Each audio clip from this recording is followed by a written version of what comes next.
মৎস্য ও প্রাণী সম্পদ মন্ত্রী মোহাম্মদ আব্দুর রহমান বলেন, ফরিদপুরের মধুখালী পঞ্চপল্লীতে নির্মাণ শ্রমিক দুই ভাইকে পিটিয়ে হত্যার ঘটনা দুঃখজনক ও হৃদয় বিদারক। এই ঘটনার সাথে যারা জড়িত তাদের বেশ কয়েকজন গ্রেপ্তার হয়েছে, বাকিদের আটকেও অভিযান চলছে।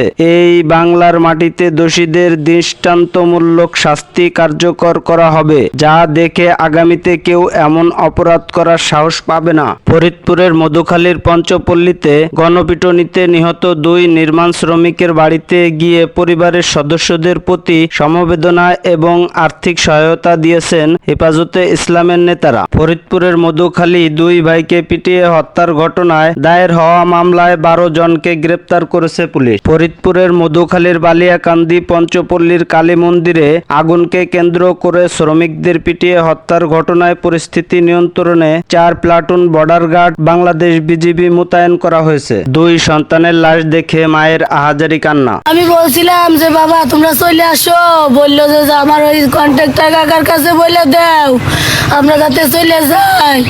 আমার হাজবেন্ড ওনার কাছে বলছিল যে আমার বাচ্চাদের তুই আইনে দে। আমার মনিরা তো নিষ্পাপ ফুলের মতো দুটো পবিত্র জীবন। আমার বড় মনির বয়স 18, 15 বছর আমার ছোট মনির বয়স। ওরা তত বুঝতে সারে নাই। আরে আমার মানিক রে, আরে আমার বিটা।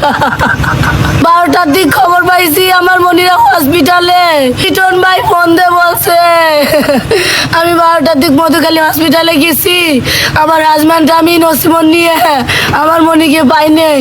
পরে ফোনে শুনি ওই সাব কন্ট্রাক্টর চালন ভাই বললো ওরা 250 বেডে পাই নেই। পরে শোনা খবর শুনি যে আমার মনিরা 500 বেডে 5 তলা চড়া দিয়ে লিফটে 5 তলায় উঠে চলে গেছি।